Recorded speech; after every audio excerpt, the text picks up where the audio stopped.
quando me chamaram para fazer, né, essa atividade, eu pensei, né, que é tão novo, né, Covid, já pensar em perspectiva, a gente não para pensar nisso, né, porque está todo mundo ainda na roda viva, né, e não faz nem um ano que tudo isso começou. Mas aí eu tentei separar aqui um pouco por eixos, né, que é que a gente estaria pensando, eu acho que na academia, na gestão, na sociedade, em relação a perspectivas de Covid. Então, eu pensei em 6 eixos no início, né? A questão da predição, né? Aí eu vou tentar aprofundar muito rapidamente um pouco. A questão, né, do bloqueio da cadeia de transmissão, que também acho que é uma coisa que a gente tem conversado bastante, né? Que medidas, e aí muito associado a esse outro eixo, que é o de intervenção não farmacológica, né? Que medidas são mais efetivas, em que medida, até quando, como, quem, né? Algumas perspectivas de diagnóstico, de tratamento, agora, né, a gente fala de reabilitação. Então, eu vou só fazer uma pincelada disso para a gente poder conversar depois. E aí não tem como não falar, né, falando de predição um pouco, anteontem eu estava vendo essa questão da Suécia, né? Que aí também já puxa para aqueles 2 eixos, que são os eixos das intervenções não farmacológicas e do bloqueio da cadeia de transmissão. Né? A Suécia, que tinha sido um país que sempre tinha sido colocado como modelo, né, de adoção de poucas medidas restritivas, para não dizer quase nenhuma, né? Agora se vê numa segunda onda de Covid bem maior e muda de tática, né? Então, eu acho que se tem alguma perspectiva que a Covid tem mostrado para a gente é essa incerteza. Né? A gente está todo dia lidando com essas incertezas e a gente acaba vendo muito a questão do modelo, né? A gente replica baseado no que deu certo no local parecido, mas isso mostra que talvez nem sempre o mesmo comportamento, né, daquele primeiro momento a gente consiga reproduzir agora nesse momento. Eu acho que é isso um pouco que a Suécia está fazendo. E aí, de perspectivas, né, não sei se todo mundo conhece, a Secretaria de Saúde do Estado do Ceará tem uma plataforma de dados, de transparência de dados, que é o Integra SUS, né? E o Integra SUS ele tem várias ferramentas, vários dados em relação a setores administrativos, financeiros, mas também epidemiológicos de saúde, hospitalares, né? E muito deles são linkados com a epidemia, né? Com a epidemiologia. E a gente tem dashes próprios do coronavírus. E atualmente a gente tem, né, uma outra ferramenta, que é o IntegraSUS Analytics, que é uma ferramenta participativa, na qual cientistas de dados podem usar os modelos preditivos que já foram colocados para gerar outras predições.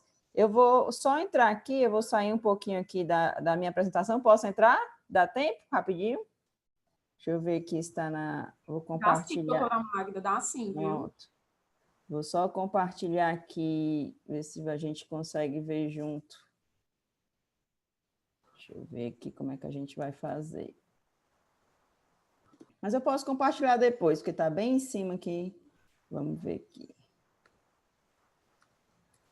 Então, a gente tem essa plataforma, ela está aberta, inclusive, com um hackathon, né? Onde os cientistas de dados, eles podem, você coloca no Google, já vem aqui, na IntegraSUS Analytics. Vocês estão vendo a minha tela? Não, Magda, você tem que Não, né? Deixa eu compartilhar parar os aqui e slides e começar a compartilhar. compartilhar o Pronto. site. Beleza. Então, deixa eu ver aqui. Pronto. Agora deu certo? Então, a gente tem, né, se você colocar no Google, a gente já tem tanto o IntegraSUS como tem o IntegraSUS Analytics. Então, esse é um hackathon que está acontecendo, né, atualmente, que a gente entra aqui, esse hackathon online, e aí os cientistas, eles entram e participam, né, do desenvolvimento de modelos preditivos. Então, isso acho que tem sido, esse aqui é o Sensor Fusion, né, que é o modelo que a gente está aplicando para extrapolar, que é utilizando aquele mesmo metodologia de sensor de carro, né, de trânsito, de Waze. Então, tem sido isso, né? A gente tem visto no mundo vários modelos, né? Querendo saber quando se vai ter uma segunda onda, se é uma segunda onda, e aí fazer isso, né? Compartilhando conhecimento é uma coisa importante. Então, só para mostrar para vocês em relação a essa perspectiva da predição, né? Essa é uma das coisas que eu acho que a gente vai ter que trabalhar, né? Já existem modelos preditivos aí para a dengue, que têm se mostrado bem assertivos, então a gente está esperando que dentro em breve saia para a Covid. E aí, passando para um outro eixo, né, que é o eixo do bloqueio da cadeia de transmissão de intervenções não farmacológicas. Né? Eu acho que uma das coisas que tem chamado muita atenção é essa questão dos super spreaders, né? Dos super disseminadores, que a gente não ouviu falar no começo, apesar de saber da importância deles, né? Não sei se todo mundo deve ter conhecimento, né? Hoje em dia a gente já sabe que a porta de entrada para o coronavírus, né, além do aeroporto, mas foram dois casamentos, né, 2 grandes casamentos, e que as pessoas viajaram e retornaram para o Ceará, e a partir desses casamentos, como a gente não havia, né, um rastreamento de contato adequado, até inclusive teste, isso se espalhou rapidamente, primeiro por um bairro, né, por uma região, e depois para a Fortaleza toda.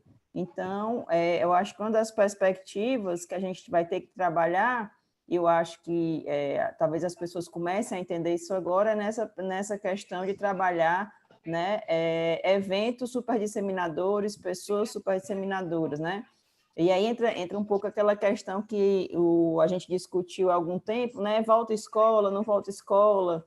A escola ela é um ambiente onde haverá maior risco, e o que a gente tem visto é que não, né? A gente aqui, a abertura das escolas se deu entre agosto e setembro, e muito pouco, né, tem tido caso, obviamente, mas não existe o surto, né?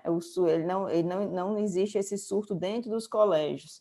Então, a gente tem acompanhado realmente, principalmente eventos em ambientes fechados, né, ligados a festividades, que acabam causando realmente uma disseminação maior. Então, acho que essa é uma perspectiva que aí traz um outro desafio, que é o desafio de monitoramento de contato, né, para a gente. Como é que faz monitoramento de contato no Brasil, na região Nordeste, né, onde a gente não tem esse costume não tem a confiança, né, no serviço público. Então, se você faz um bot, como a gente tem, um robozinho que vai lá e automaticamente fala com as pessoas não interagem adequadamente, né? Se ligam, também desconfiam. Então, como é que se faz rastreamento de contato, né?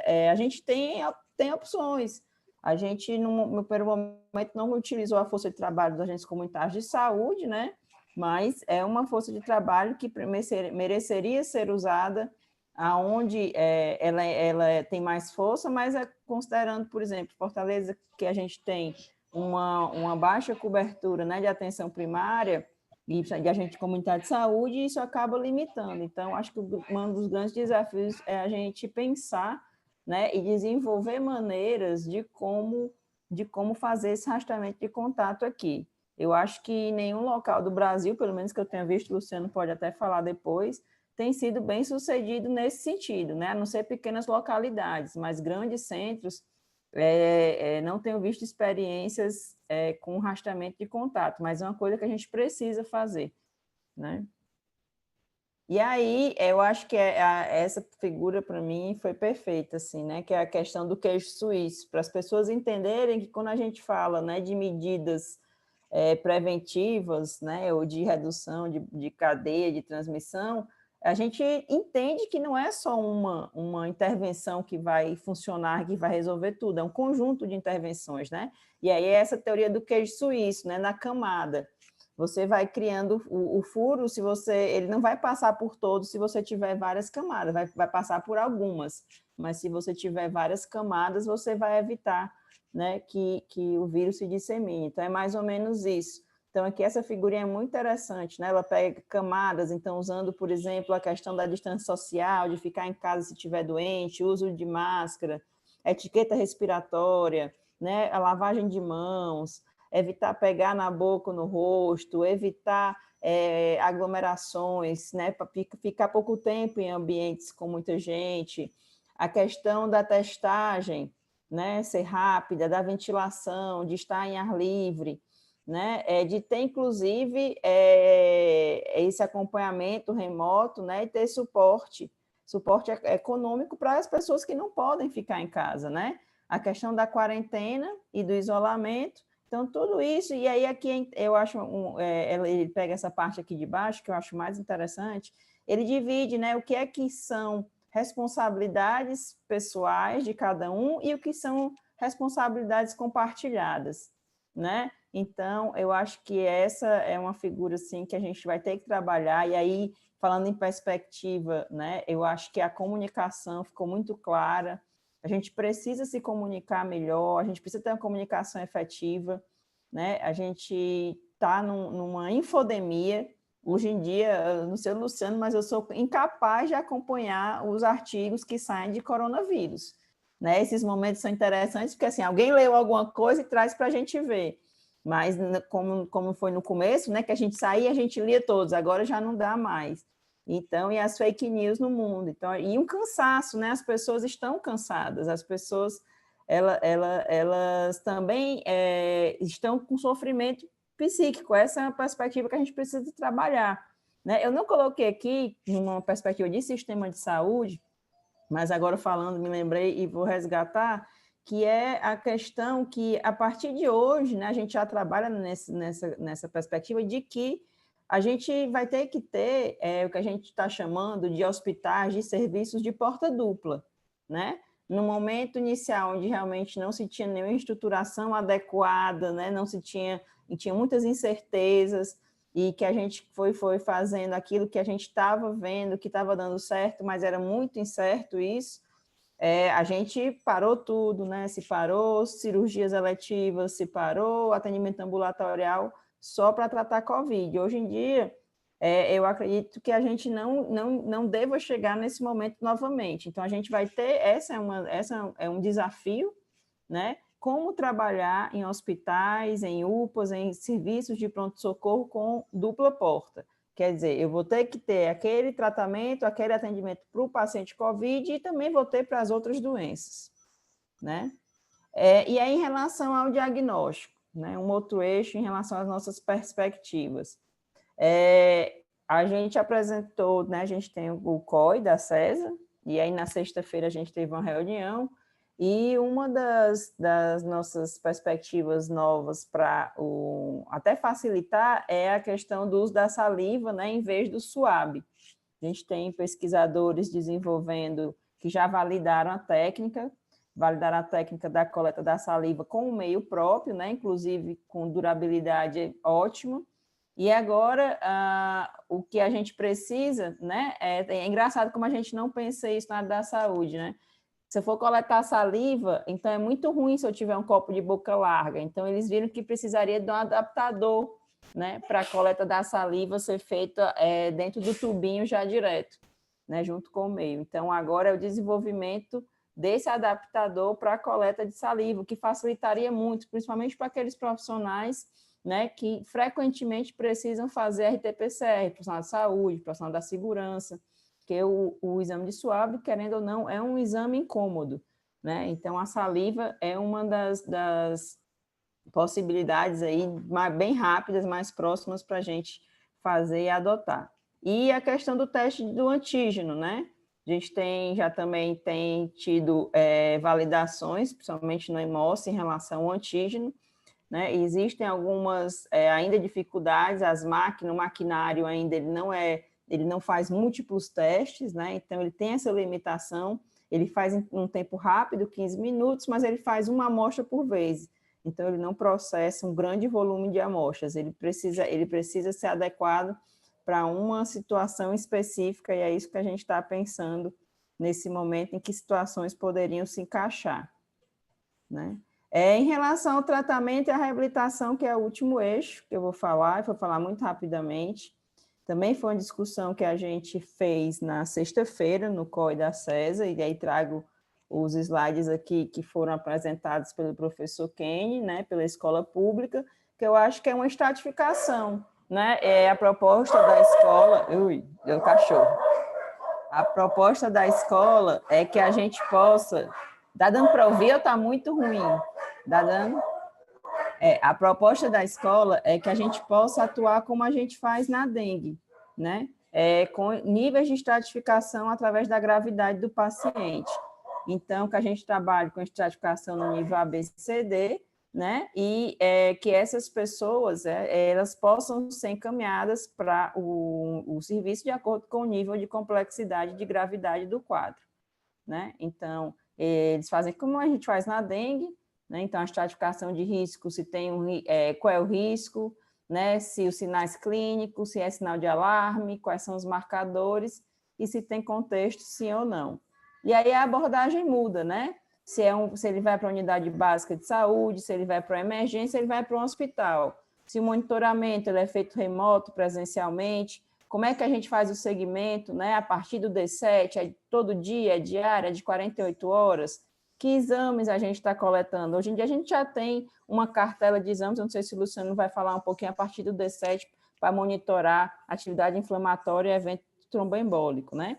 A questão da imagem do internamento. Então, acho que essas são as nossas perspectivas, assim, né, mais atuais. A base do tratamento, né, apesar de muitas incertezas ainda em teste, a gente já tem uma base, né, que é o tratamento antiviral, o antibiótico, a imunomodulação, a anticoagulação e o suporte ventilatório.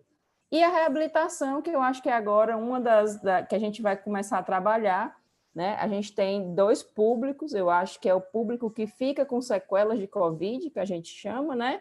E tem o público do que a gente está chamando de long Covid, aquele que demora mais tempo. Então, a HGF é um dos hospitais que está nesse projeto, REHAB, né? Pós-Covid, e a gente, além do HGF, está traçando junto com o município de Fortaleza também um monitoramento para esses pacientes, junto a unidades básicas de saúde específicas, que vão ser unidades sentinelas, né? Então, eu acho que era isso, eu não sei, nem sei quanto foi meu tempo, acabei não marcando, mas era mais para fazer uma breve apresentação do que a gente tem falado, né, em relação à perspectiva e trazendo um pouquinho aqui para o estado do Ceará. Obrigada, doutora Magda, foi excelente. Eu que te vejo falando sempre, fiquei bem feliz com as novidades que você está trazendo. Obrigada, como sempre, você dominando aí, né, o assunto. Valeu. Eu queria só aqui, antes de passar a palavra para o doutor Luciano, só registrar a presença de algumas pessoas aqui. Eu não vou dizer todas, a gente está quase que batendo o recorde, tá? Magda e Luciano, das sessões. Estão quase batendo a sessão do Anderson, tá? É a Magda que é forte. Sou eu e o Luciano, a mistura. A do Anderson, né, Felipe tá aqui, lá, aqui do Eco, que não me deixa mentir, que eu não estou puxando o saco de vocês realmente estão quase batendo aqui, eu acredito que a gente vai conseguir bater pela qualidade da exposição. Então, eu quero só registrar aqui a presença de algumas orientandas do professor Luciano, que ele é professor, tá, do mestrado, doutorado da UFC, então a Aninha está aqui.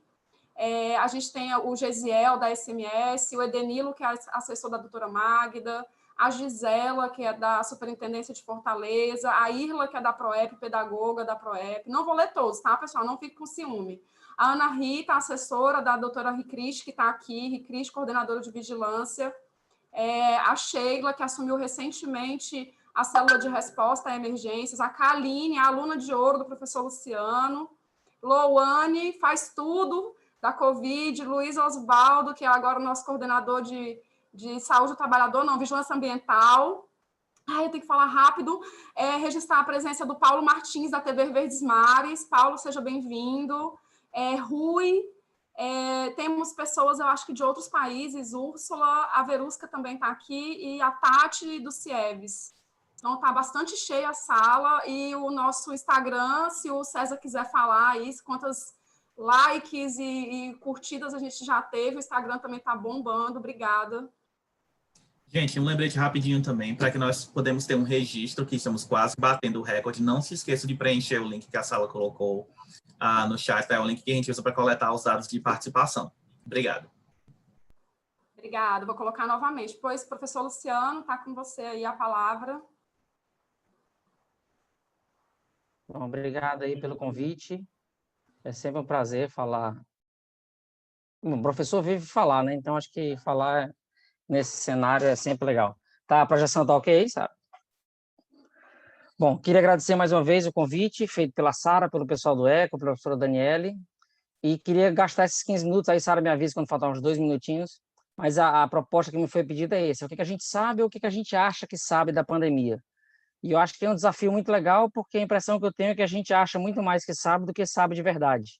E eu nunca aprendi tanto num espaço de tempo tão curto, né? Acho que essa tem sido a melhor compreensão nesse momento. Quem achar que sabe alguma coisa já partiu errado, a gente está partindo do canto errado. Mas então, vou pontuar nesses 15 minutos esses 4 aspectos. Primeiro, entender essa nova onda que a gente está tendo no mundo e no Brasil. Se é possível, fazer comparações honestas entre as cidades, entre os países, isso é uma coisa que me incomoda muito. Como a Magda disse, eu já fui da gestão e essa coisa maltrata muito comparar município A com município B, país A com país B, com cenários completamente distintos, com tempo distintos, isso é muito ruim para quem está na gestão. Falar um pouco sobre vacina, não tem como não falar disso, dessa coisa de que a gente cloroquinizou tudo, né? Então hoje tudo vira uma discussão política, quando a gente não precisaria fazer isso. E quais são as perspectivas que a gente tem de curto e médio prazo aí para a vacina, na minha leitura. Então, eu gosto muito dessa frase, tenho usado nas últimas palestras, nunca fez tanto sentido do que hoje, de que a gente sabe muito pouco, mas desconfia de algumas coisas depois de ler tanto, de viver tanto, de ouvir tantas experiências. Lembrar que a gente está falando de uma zoonose. Lembrar que quando a gente vai lá para a OMS, voltando para a aula de epidemiologia, a gente vê lá que hoje no mundo, 6, 7 em cada das doenças novas no mundo hoje são zoonoses. Por um motivo muito simples, a gente está convivendo com os animais cada vez mais próximos, com famílias cada vez menores, chamando filhinho, cachorro de filhinho, gato de filhinho. Então, essa relação cada vez mais íntima com os animais tem trazido, além de um grande benefício à saúde mental das pessoas, também a descoberta de muitas doenças novas que mesmo os veterinários não sabiam tratar nos animais. Então, é um desafio gigante para a medicina humana. A gente está falando de SARS-CoV-2, que não é o primeiro coronavírus que causa problema na humanidade, estou elencando aqui pelo menos 6, que já causaram pandemias ou grandes epidemias em outros momentos. Então, isso já dá um indício de que a gente vai continuar convivendo com o coronavírus por um longo tempo. Como a Magda colocou muito bem, a gente sequer completou um ano ainda. Quando a gente fala de ciência, o primeiro artigo importante no mundo talvez seja esse, do New England, que foi o relato dos primeiros casos lá da China. Então, a gente está falando aqui, pessoal, de 24 de janeiro. Então, a gente está falando de uma doença que até janeiro o mundo desconhecia, porque é uma doença nova. E pegando dados de ontem, que eu atualizei essa aula ontem lá no PubMed, eu estou falando de 74 mil artigos. A Magda falou, né, que no mês a gente lia alguma coisa. Então, a gente está falando de 10 meses de doença aqui e 74 mil artigos. Isso artigos publicados. Se a gente pegar os pré-prints, que não estão aqui, aí isso sobe absurdamente. Que é outra coisa muito legal quando a gente fala em pós-graduação, essa coisa do pré-print. Não sei se todo mundo tem clareza do que é isso, mas isso surgiu muito fortemente na época do Zika. O que era a ideia? As revistas científicas demoravam um tempo para revisar um artigo e tornar público. Com o Zika, era um evento muito novo, houve um consenso internacional de que um artigo pronto, a gente podia colocar numa base de dados internacional, mas olha, está aqui o que eu estou propondo, e submeter à revista. Então, isso tinha um número, a gente não perdia a autoria desse artigo, mas colocava para o público antes, inclusive, dele ser revisado. Isso é interessante, na perspectiva de conhecimento novo ser divulgado. O problema é como a imprensa, muitas vezes, aí tem um jornalista aqui, é legal fazer isso, é que muitas vezes o pré-print é visto como um artigo científico. Ele não é. Ele é um documento que está sendo exposto para ser avaliado. E ele sai lá como um artigo publicado. E a gente sequer passou, muitos dos pré-prints nunca vão ser publicados, nunca vão ser aprovados, mas depois que ele toma as redes sociais, alguém comenta, e aí você já não discute sequer o artigo, você discute o comentário do artigo, né? Então, essa é uma coisa hoje que assusta a gente. Se a gente refinar isso, vamos pegar Brasil, que é o nosso métier aqui, né? Um monte de cearense aqui mesmo nos Estados Unidos. Eu tenho 2.000 artigos. Desses 70 e pouco, 2.000 artigos envolvendo Brasil ou brasileiros. Então, de fato, a gente hoje é uma potência mundial em produção científica, não tenho dúvida disso. As nossas universidades hoje avançam muito, com a ajuda do Ministério, sem o Ministério, ou apesar do Ministério, muitas vezes. O fato é que a gente tem conseguido avançar em várias áreas de produção científica, não só no Covid também. Essa é uma imagem que eu gosto de mostrar porque assusta. Ninguém no mundo talvez conhecesse Wuhan, na China, antes do Covid.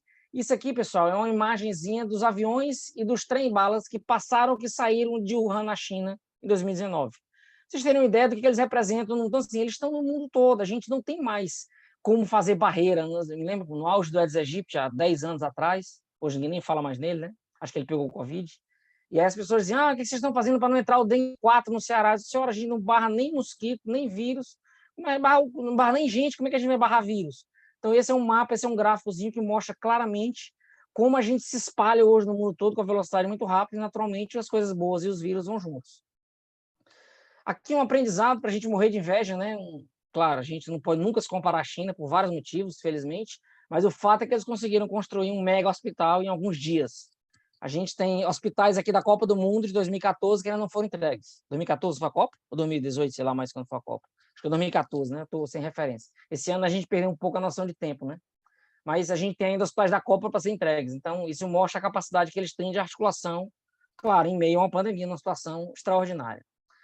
Se a gente for ver dados, mais uma vez, de ontem, a gente está falando aqui de 1 milhão de pessoas que morreram, de mais de 54 milhões de pessoas que adoeceram. Isso não que adoeceram, mas que foram notificadas pelo Serviço de Vigilância no mundo.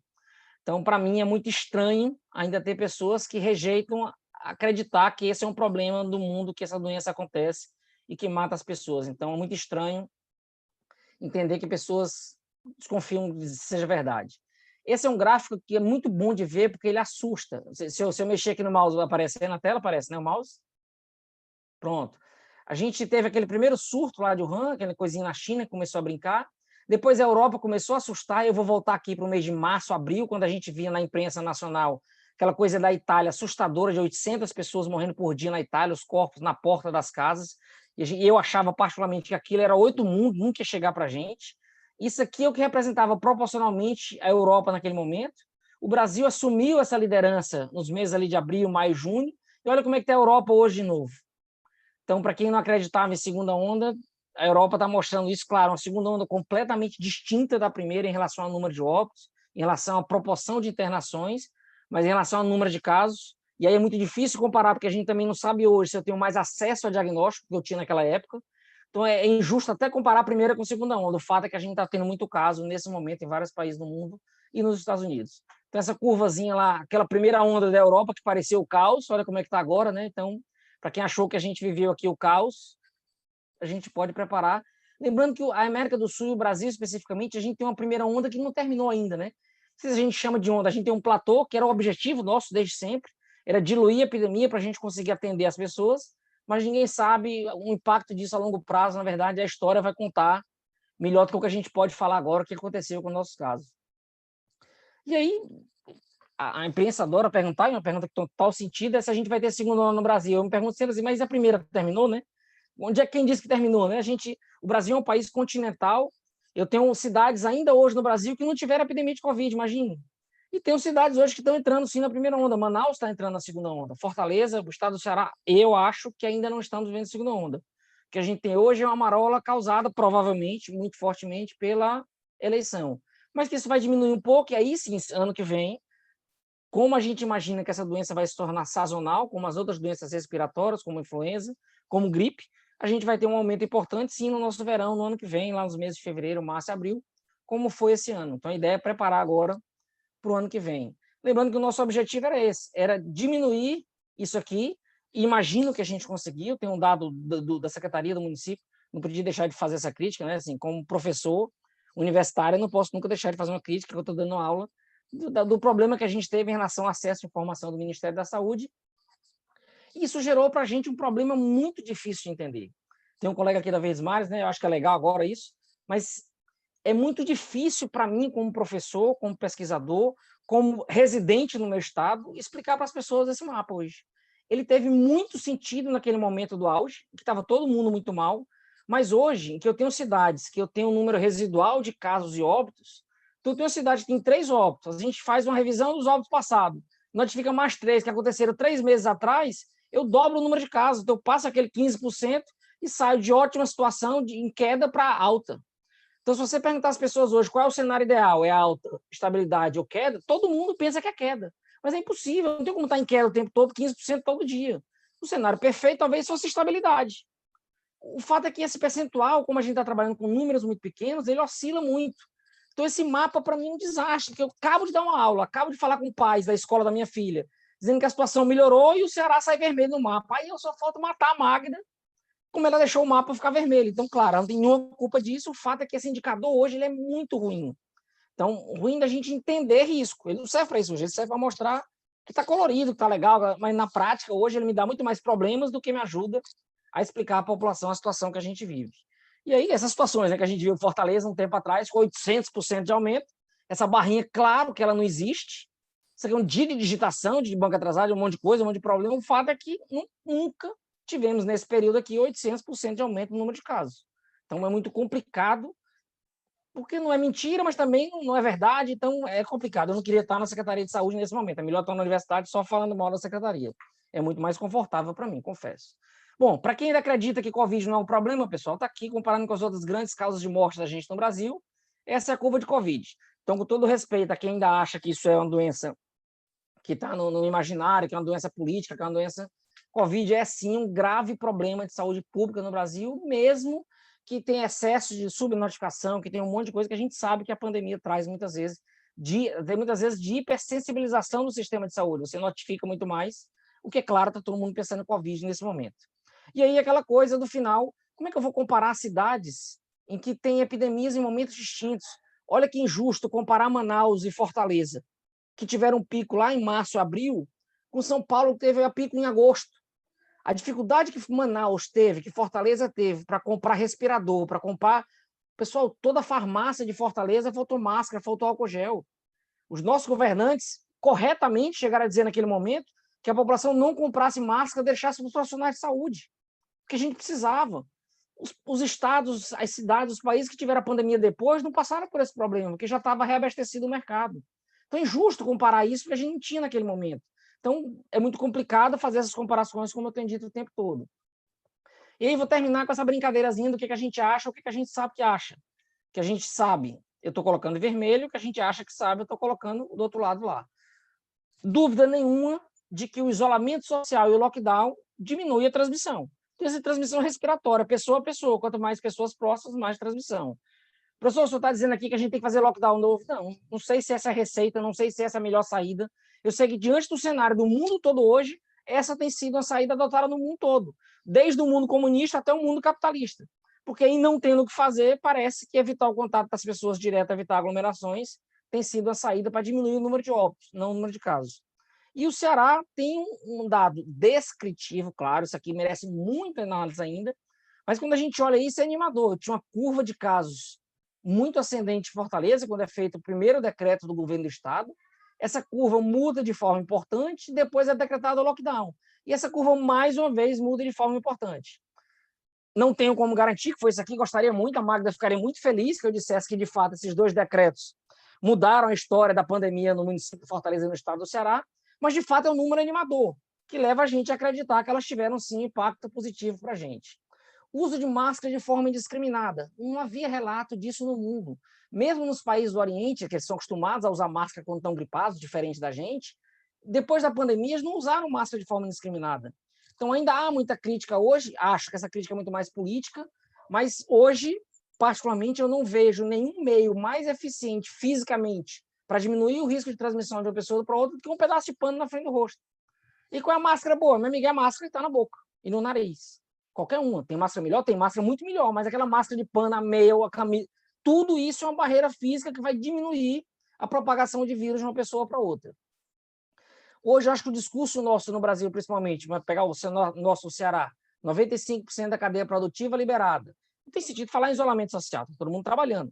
A gente tem que falar agora em distanciamento social. O que é isso? Eu ir trabalhar, mas não aglomerar 10 pessoas na sala. É ir conversar com os amigos, mas é ficar em cima um do outro. É conversar com as pessoas, mas usar máscara. Então, a gente consegue fazer um distanciamento social sem ter necessidade de fazer isolamento social hoje em dia. Particularmente, acredito que a gente não tem vacina em curto prazo. Me parece muito mais uma ampliação de fase 3 para o mundo real do que uma vacina pronta, mas o fato é que politicamente ela tem sido prometida. Duvido que, mesmo ela sendo liberada, em curto espaço de tempo, ela chegue para nós, cearenses mortais, normais. A gente tem um mundo todo competindo pela compra dessa vacina, então provavelmente a gente não vai ter essas primeiras doses disponíveis para a população toda. Então, nenhum cenário que trabalha com vacina antes de 2022, eu acho que ele é real. Ele é muito mais baseado em promessa política, que a eleição vai já acabar as promessas, do que num cenário real de ter produção de vacina. Bom, tratamento eu não vou discutir, não tem nada produzido no mundo ainda sustentável, nem que sim, nem que não, mas muito mais que não. E, sem dúvida, acho que é outro cenário enorme que a gente deu legado para o mundo, a gente aprendeu, a gente ensinou o mundo ao que não fazer. Aqui, muitas vezes, a gente fechou a atenção básica, não que a gente queria, mas que não tinha EPI, não tinha estrutura de atendimento. Então, a gente fechou a atenção básica em muitos municípios. E hoje a gente sabe o impacto que tem quando a gente consegue fazer uma boa atenção básica, uma boa triagem nesse quadro inicial, a gente consegue diminuir muito a internação dos pacientes. E, claro, como a Magda está aqui, eu hoje não podia deixar de falar nisso, que eu tinha que adoçar um pouquinho no final, que eu acho que a pergunta está errada, não é mais reabrir ou não reabrir, a pergunta hoje é quando. E vou corrigir, a pergunta quando também não é mais hoje, não, a pergunta quando era lá em maio, né? Hoje eu já acho que devia ter aberto. E acho que a gente tem um número para isso. Se é uma pergunta quando é aqui, ó. Eu não vou falar em abrir escola nesse cenário, mas eu acho hoje que a gente perdeu 3 meses de escola aberta, que nós temos 3 meses de estabilidade no número de casos. Ou eu considero escola importante ou não, esse é um discurso. Mas, na prática, aqui, a gente tem um exemplo muito bem sucedido do município de Fortaleza, que mesmo depois da liberação de vários níveis escolares, a gente não teve um surto sequer. A gente tem um esforço curioso e feliz para o estado do Ceará, e eu fico muito orgulhoso de ser professor nesse estado, das escolas notificando bem isso. Escola fechando preventivamente, escola notificando transmissão dentro da escola, cumprindo os protocolos. Então, acho que isso é um avanço enorme e a gente tem que levar isso para os outros estados, mostrar que é possível. Até porque a educação das crianças começa na escola. Foi na escola que a gente aprendeu a lavar a mão, foi na escola que a gente aprendeu a respeitar as pessoas. Então, eu vejo hoje minha filha indo buscar na escola, tendo 50 metros da saída para onde ela vem para mim, só nós dois, e ela não vem reta, ela vem seguindo no chão os passinhos que tem com a setinha para as crianças andarem. Então, as crianças aprendem na escola e ensinam para a gente. Então, acho hoje, sem dúvida nenhuma, que a reabertura das escolas de forma organizada, no momento em que a transmissão está baixa, que a gente tem disponibilidade de leito e de condição de atendimento, tem que ser priorizado muito mais do que outros aspectos que a gente tem visto. Então, acho que a pergunta não é se a gente vai ter ou não segunda onda, é quando. E aí a minha resposta é que acho que ano que vem uma doença vai ficar sazonal para a gente. Por isso, mais do que nunca, que a gente tinha que reabrir agora para aproveitar esse intervalo. Porque 30 dias de escola é muito tempo a mais para ficar perdido. E tem outro aspecto, eu tenho ouvido muita gente dizer, vamos abrir, já está perto do final do ano, deixa para o ano passado.